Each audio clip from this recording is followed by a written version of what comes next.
Assalamualaikum warahmatullahi wabarakatuh. Alhamdulillah, saya sekarang sedang berada di salah satu wilayah di Sleman ya, tepatnya di utara selokan Mataram ya, di dekat dusun Ketingan ya. Saudara-saudaraku, sebentar lagi, beberapa hari lagi ya, tanggal 16 Oktober dunia akan memperingati sebagai Hari Pangan Sedunia ya, Hari Pangan Sedunia. Nah, pada podcast kali ini kita mencoba melakukan introspeksi ya. Apakah negara kita ini memenuhi syarat ya sebagai negara yang sedang berjalan menuju krisis pangan ya. Nah, mudah-mudahan tentu saja kita berharap tidak ya. Tetapi mari kita coba kita uraikan ya, apa sih sebenarnya salah satu ciri-ciri dari sebuah negara yang mengalami krisis pangan ya. Yang pertama, iklim yang tidak menentu ya. Jadi hari ini dan beberapa hari yang lalu, juga beberapa hari ke depan ya, kita dihadapkan dengan musim kemarau yang cukup panjang dan suhu udara juga yang cukup panas ya. Jadi di Yogyakarta itu kalau pagi hari kita suhunya bisa mencapai 18 derajat Celcius, namun di siang hari bisa mencapai 38 derajat Celcius. Jadi cukup ekstrim bagi di wilayah kita ya. Kemudian yang kedua, ciri yang kedua adalah hujan ekstrim ya.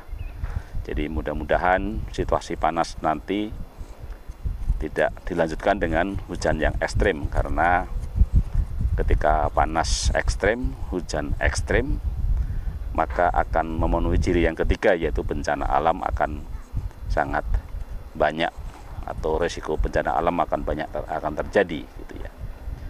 Kemudian ciri yang keempat, suatu negara yang akan mengalami krisis pangan adalah jumlah penduduk yang terus naik ya. Data kependudukan kita, saya kira kita masih menjadi negara yang penduduknya terus naik ya. Satu sisi sebagai penyeimbang dari banyak negara yang saat ini sudah terus mengalami penurunan ya, tapi sisi yang lain itu juga menjadi salah satu komponen dari suatu negara yang menjadi berpotensi untuk mengalami krisis pangan gitu ya. Kemudian ciri yang kelima adalah jumlah pangan tidak seimbang dengan jumlah kenaikan penduduk ya. Ini hampir sama juga ya. Jadi memang kalau pangan dan tidak sesuai jumlahnya dengan jumlah penduduk, maka krisis pangan akan sangat mudah terjadi. Kemudian yang keenam adalah pertumbuhan pangan itu di luar proporsi pertumbuhan penduduk ya. Jadi tidak sama lagi ya. Kemudian meningkatnya impor pangan. Nah, kita lihat ya, kita di Indonesia ini terakhir-terakhir ini kita terus dihebohkan dengan impor ya, impor pangan terus gitu ya. Kita lihat juga di sini, saya kebetulan sedang di persawahan, ini semua sawah kering ya, yang otomatis berarti tidak ada pangan yang bisa dimakan ya kalau kering begini ya. Kemudian ciri yang kedelapan adalah minimnya alokasi APBN untuk sektor pangan ya. Jadi kita APBN-nya sudah tergerus dengan sektor-sektor yang sama sekali tidak ada dalam perencanaan ya. Misalnya kereta cepat gitu ya, kemudian IKN gitu ya.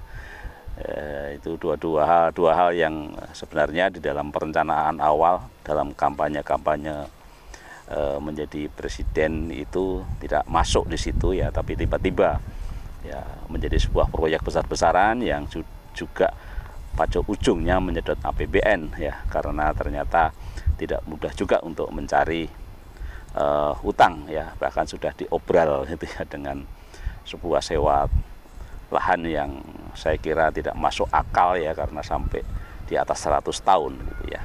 Dan yang ke-9 ya, salah satu ciri ya bahwa negara ini akan mengalami krisis pangan adalah minimnya teknologi pertanian ya, dan juga